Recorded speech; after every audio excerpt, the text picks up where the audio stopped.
Now, language matters in the diagnoses, assessment, as well as the treatment of mental health disorders. And NPO Phetolo Ya Bophelo is looking to translate disorders into 6 languages, including sign language. It's holding the first inclusive education and mental health care symposium. The non-profit renders mental wellness services to schools. To tell us more about this, we're joined by Kgomotso Seoketsa, the founder of Phetolo Ya Bophelo, and Kgadi Thobejane, a clinical psychologist. You have got my tongue twisted and tied. Ka Setswana sa lona. Okay, Sesotho. Ke Setswana sa lona. Ke Sepedi. Nna ke Sepedi. Ke Sepedi. Kgomotso ke Setswana. No, kiri lina la. It's Setswana. It's Setswana. Yes. What does it mean?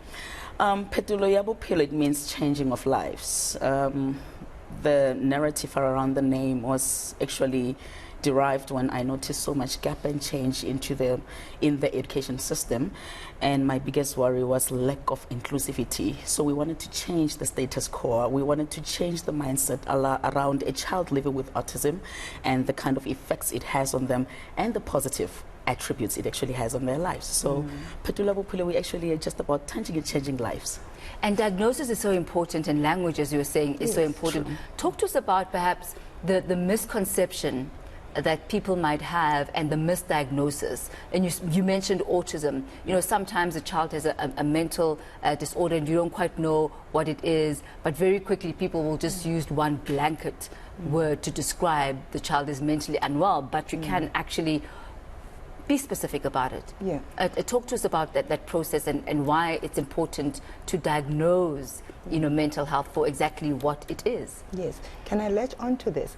It is very important that the disorder get diagnosed, because there's a lot of misconceptions. Hence, we have a lot of children who fall off the cracks within our mainstream school.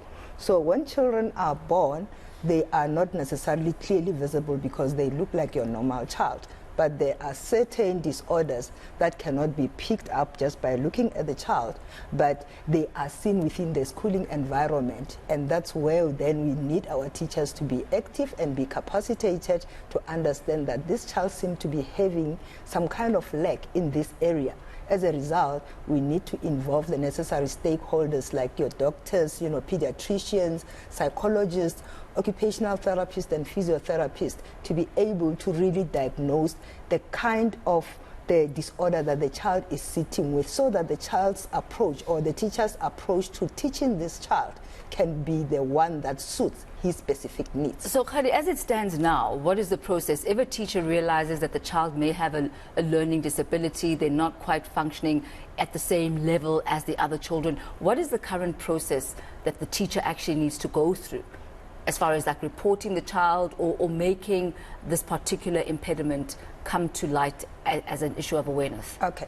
In the status quo, a parent is called to school to be told that your child is not performing well at school, which is really something that the mother gets or the parent gets stuck with. And they say, take the child to a therapist. They don't describe what kind of a therapist, what needs to be done. And that's where the mother gets, or the parent rather, gets stuck and doesn't know exactly what to do. The child, the parent, if she is lucky, can bump into Kgomotso or myself, and we will say, no, the child needs to go to a psychologist who will assess and then diagnose, and then the child needs to be put in a space where we know that he can't read or write, can't comprehend, and therefore needs a special way of being approached. And what's great now is that your organization literally removes luck from the occasion. From the equation. Yes. Talk to us about the work that you are doing. Yes. And how you're actually accessing the young children at a time and a point when they need it. We make our interventions at schools. So our process is that we get to engage with the school, capacitate the HOD, the SGB, the teacher, which now gradually develops to engaging with the parent, making them aware of the barriers and syndromes that are hidden within their child's abilities and capabilities. And from there, we now move into a space of assessment and screening for the learner through our remedial teachers, of course, from Tshwane University of Technology, and and they are given extra knowledge as teachers on how to engage with the learner by Dr. Kgadi. Then from there, we get diagnosis from the multiple doctors, and that helps us understand clearly what's going on with the child. And after we have actually identified, we also give them an aftercare therapy just to make sure that they understand themselves, accept themselves, and do away with, I could say, stigma from the other learners. Amazing, amazing initiative. And there's a symposium coming up. Yes. Today, most definitely in a few today. hours. In a So few I hours. see you're dressed for the occasion. Yes. Already. You're already dressed for the occasion. So where's the symposium happening? The symposium is happening at Tshwane University of Technology in the Soshanguve South Campus in Soshanguve rather. So we will be hosting a group of panelists from the Department of Education to some of the parliamentary sit-ins, as well as a couple of doctors that are coming through from Lehigh Mediclinic and who are working with us on the ground when we go and diagnose these kids.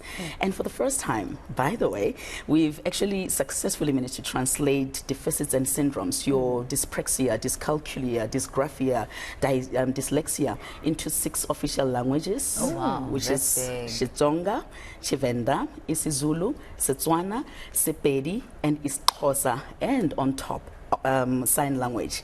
So I'm sitting here proudly today, it's time to teach you and say, when someone has autism in sign language, simply say autism.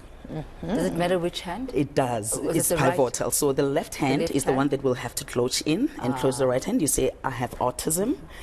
I am depressed with your index finger. I am depressed and I'm a bit anxious. Anxiety. I'm a bit anxious because we've come to the end of our show today. It is almost 9 o'clock.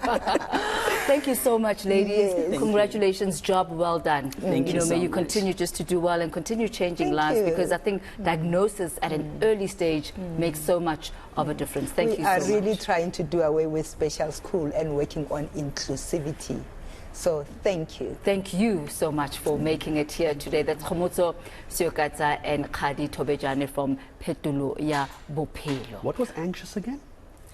It's anxious. Anxious. That's how I'm feeling ahead of 9 p.m. tonight.